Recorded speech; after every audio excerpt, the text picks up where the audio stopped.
So, good afternoon, good afternoon, good afternoon. So, sabi ng baboy ko, may tanong dito si Sir.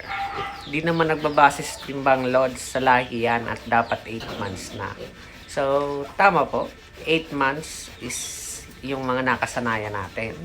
So, maniniwala ka ba, Sir, na yung inahin kong yon 6 months pa lang, tapos pinakastan ko na. So, ngayon buntis na siya.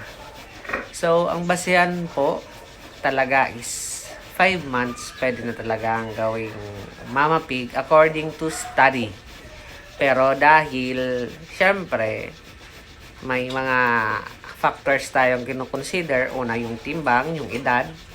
So, ako, para maging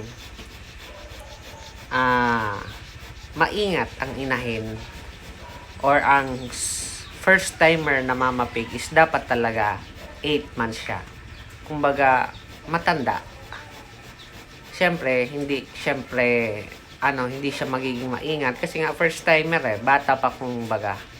Tapos, dun po sasabi nyong hindi babase sa timbang, mali po yun. Kasi once po na ang baboy nyo is magaan or 100 kilos pababa, tapos manganak siya ng madami, so malulumpo siya, sobrang bigat ng tiyan. So, ang gusto ko pong i-point out, dapat po talagang timbang, ideal na timbang is 120 up ang nagbubuntis. So, sir, dapat pa rin po is magbase sa timbang.